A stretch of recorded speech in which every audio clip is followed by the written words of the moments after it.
This is section 3.7, chain rule.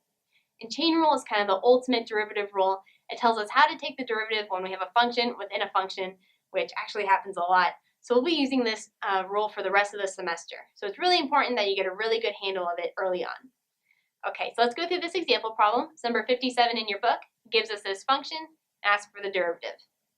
All right, so first thing I'm going to do with this function is whenever I see a radical, I'm going to rewrite it as an exponent, just so that it's easier to see how to take the derivative of the function.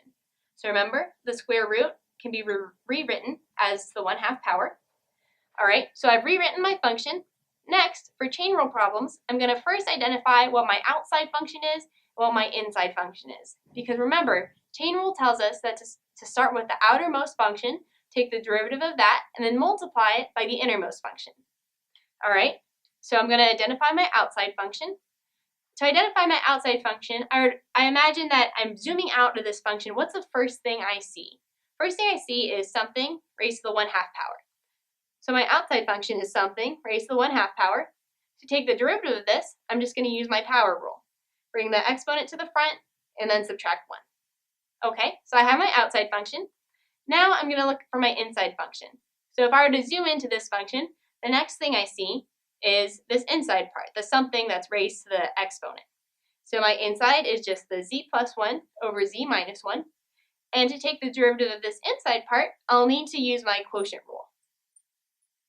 Okay, so I've identified my outside function and my inside function. I know how to take the derivative of both. From there, it's just using chain rule and multiplying them together. All right, so if you remember, chain rule tells us to take the derivative of the outermost function and multiply it by the derivative of the inside function.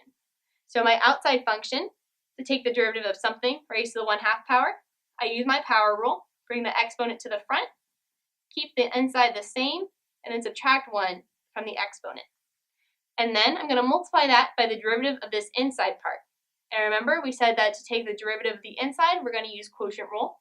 So this becomes my low times the derivative of the high, which will end up just being 1, minus the entire quantity of my high times the derivative of the low, which also ends up being 1, all over the low squared, z minus 1 squared. Okay, this is a whole lot of numbers here. But if you're to go through and simplify all of this, you should get that y prime is equal to 1/2, this entire quantity, to the negative 1/2 power.